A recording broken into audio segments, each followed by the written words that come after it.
ሰላም እግዚአብሔር ከሁላችን ጋር ይሁን። እንደምን አላችሁ? እግዚአብሔር ይመስገን እኔ በጣም ደህና ነኝ። እንኳን ለዐቢይ ጾም አደረሳችሁ። እንኳን አብሮ አደረሰን። ከጾም በረከት እግዚአብሔር አምላክ ያሳትፈን። ተወረዲ ብለን ትንሣኤ ብለን እንድንጨርስ እግዚአብሔር አምላክ ያግዘን። አሜን። የዐቢይ ጾም የመጀመሪያ ሳምንት ዘወረዴ ይባላል። ዘወረዴ ማለት አምላክ ሰው ሆነ፣ ሰውም አምላክ ሆነ ማለት ነው። ይህም ጌታችን መድኃኒታችን ኢየሱስ ክርስቶስ እኛን ለማዳንና ፍቅሩን ይገልጽልን ከሰማያት መውረዱንና ከድንግል ማርያም ከኛ ሥጋ መዋሃዱን የሚያዘክር ከሰማያት ሰማይ ወርዶ ከቅድስት ድንግል ማርያም መወለዱን የሚያመለክት የምናስታውስበት የሚነገርበት የዐቢይ ጾም አንደኛው ሳምንት ነው። ዮሐንስ ወንጌል 3:13 እግዚአብሔር አምላክ ለአዳም በገባው ቃል ኪዳን መሰረት የዘመኑ ፍጻሜ በደረሰ ጊዜ እግዚአብሔር ከሴት የተወለደውን ልጅ ላከ እንዳለ ሐዋርያው ቅዱስ ጳውሎስ የጠፋውን አዳምን ፍለጋ ከአባቱ ርና ሳይጎድል ሳይለይ ከሰማያት መውረዱን የምናዘክርበት በዓል ነው። ይህም ጾም መግቢያ የመጀመሪያው ሳምንት የምንጾመው ጾም ሲሆን ሕርቃል የሚል ስያሜ ተሰጥቶታል። እግዚአብሔር አምላክ ለአዳም ከ5 ቀን ተኩል በኋላ ከልጅ ልጅህ ተወልጄ በመልዕልተ መስቀል ተሰቅዬ አድንሃለሁ ብሎ ለአዳም ቃል ገባለት። ዘፍጥረት 3:15 ይህም ኪዳነ አዳም ይባላል። የቃል ኪዳን ሁሉ መሰረት ነው። ሁለቱም ኪዳናት ብሉይ ወሐዲስ በጽኑ ተስፋ ያስተሳሰረ የረጅም ዘመናት የድኅነት ሰንሰለት ነው። ዘወረደ ሕርቃል አዳም ተስፋ በው ትንቢት ጥንተ ነቢያት ጉባኤ ካህናት መፈጸሚያ ኪዳነ አዳም መሲሕ መወለዱ የምንናገርበት የፍቅር አዋጅ ነው። አሜን። እንኳን አብሮ አደረሰ። እንኳን በዕለቱ ታስበው ቅዱሳን በዓላት ወርኃ ዓመታዊ አደረሳችሁ። ታላቁ አባ በርሶማ ታላቁ አባ በርሶማ በ5ኛው መቶ ክፍለ ዘመን በምድር ሶርያ ጨምሮ በብዙ ቦታዎች የቅድስና ሕይወት ያስፋፋው ቅዱስ በርሶማ ለቤተ ክርስቲያን ምሰሶ ከሆኑላቸው አበው ሕይወት ያስፋፋው ቅዱስ በርሶማ ለቤተ ክርስቲያን ምሰሶ ለሆኑላት አባት አንዱ ነው። እሱም ከተጋድሎ ብዛት ለ54 ዓመታት ያህል እንቅልፍ ቆይቷል። በእነዚህ ዘመናትም ግድግዳ ላይ ጠጋ ብሎ ከማረፍ በቀር መቀመጥ እንኳን አልመረጠም። በመዓልትም በሌሊትም በፍቅር አብዝቶ ስለ ራሱና ስለ ሕዝቡ መጸለዩ የብዙዎቹን ነፍስ ወደ ሕይወት ማርኳል። ገዳማትንም ከመስፋፋት ደቀ መዛሙርትንም ከማብዛት ባለፈ በስብከቱ ወንጌልን የተመሰከረለት አባት ነው። በ423 ዓመተ ምህረት በኤፌሶን የተደረገው የቅዱስ ጉባኤ ላይ ከተገኙ ሊቃውንትም አንዱ ነው። በቅድስና ሕይወት የተገረመ የቁስጥንጥንያ ንጉሥ ትንሽ ቴዎድሮስ የንግሥናን ቀለበት እና ማኅተሙን ሽቶ ሸልሞታል።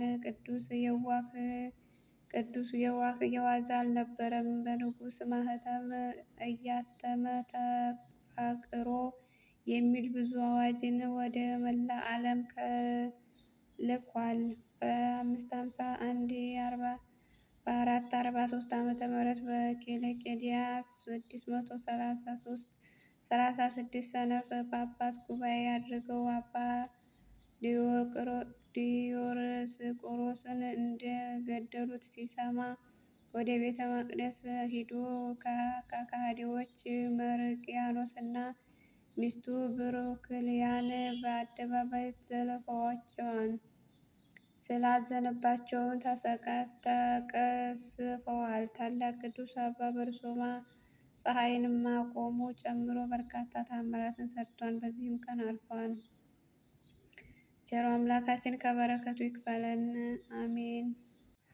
በዚህ ዕለትም የከበረ ሶርያ ጳውሎስ በሰማዕትነት ሞተ። የዚህም ቅዱስ ወላጆቹ የሶርያ ሰዎችና በእስክንድርያ ከተማ የሚኖሩ ነጋዴዎች ናቸው። ከዚህም በኋላ በእስሙናይን ከተማ የሚኖሩ ሆኑ። ወላጆቻቸው ሲሞቱ ብዙ ገንዘብን ተውለት። ከዚህም በኋላ ከከሃዲያን ነገሥታትና መኳንንት በክርስቶስ የማያምኑ ምዕመናን እንደሚያሰቃያቸውና እንደሚገድሏቸው ሰማ። በዚህም ጊዜ ተነስቶ ገንዘቡን ሁሉ ለድሆችና ለችግረኞች በተነ። ከዚህም በኋላ የወደደውን መንገድ የሚመረምር ዘንድ ወደ ክብር ባለቤት ጌታችን ኢየሱስ ክርስቶስ ጸለየ። ጌታችንም መልአኩን ሱሪያልን ላከ። እርሱም በክብር ባለቤት ጌታችን ኢየሱስ ክርስቶስ ስም የሚያደርስበትን ስቃይ ሁሉ ነገረው። እነሆ ከአንተ ጋር እንድኖር እንዲያጽናናህም እግዚአብሔር አዞኛልና አትፍራ አለው። በዚያ ጊዜ ተነስቶ ወደ አንዲትና ከተማ ሄደ። በመኮንኑም ፊት ቆሞ በክብር ባለቤት በጌታችን ኢየሱስ ክርስቶስ ታመነ። መኮንኑም ልብሱን አርቅቶውን ይገርፈው ዘንድ አዘዘ። ይህንንም አደረጉበት። ከዚህም በኋላ በጎኖች ውስጥ መብራቶችን አስገብተው ለበለቡት፣ እሳትን ግን አልነካውም። መኮንኑ ለጣዖቶችን እንዲሰግድ ብዙ ገንዘብን አመጣለት። የተመሰገነ ጳውሎስም ወላጆች ሲሞቱ 17 የወርቅ መክሊት ትተውልኝ ነበር። ስለ ክብር ባለቤት ኢየሱስ ክርስቶስ ፍቅር ትቼው ለድሆች መጽውት ወደዚህ ወደ ተናቀ ገንዘብህ እንዴት እመለሳለሁ? አለው።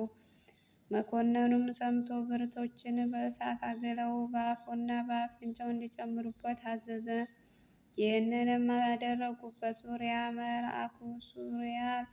መልአኩ ወርዶ ዳሰሰውና አዳነው። ሁለተኛም እባቦችን በላዩ ሰደዱ፣ አልነከሱትም፣ ምላሱንም ቆረጡት። ጌታችንም አዳነው። መኮንኑም ወደ እስክንድርያ ከተማ በሚሄድ ጊዜ ከእርሱ ጋር ወሰደው።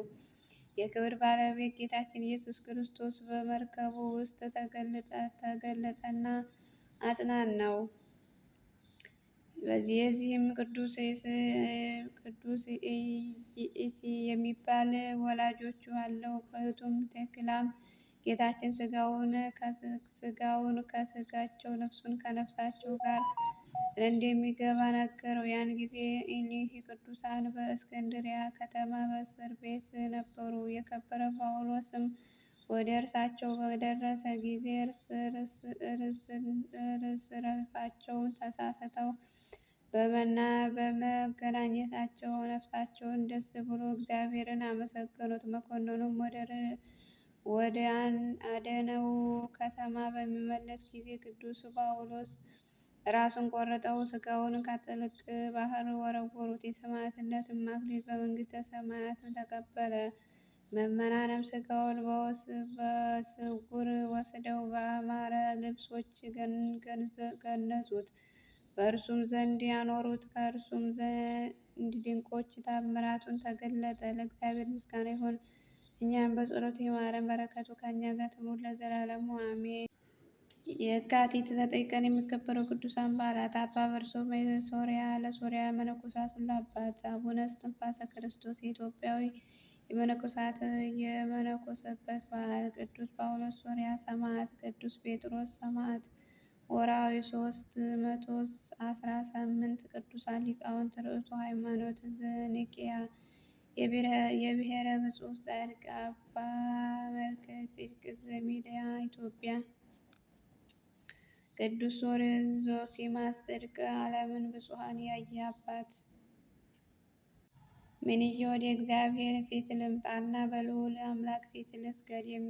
የሚቃጠለውን መሥዋዕት የአንዱ ዓመት ጥጃ ይዤ በፊቱ ልምጣን? እግዚአብሔር በሺህ አውራ በጎች የዚህ ፈሶች ደስ ይለዋልን? ሚልክያስ 6:6 አሜን። ከጾሙ በረከት እግዚአብሔር ያካፍለና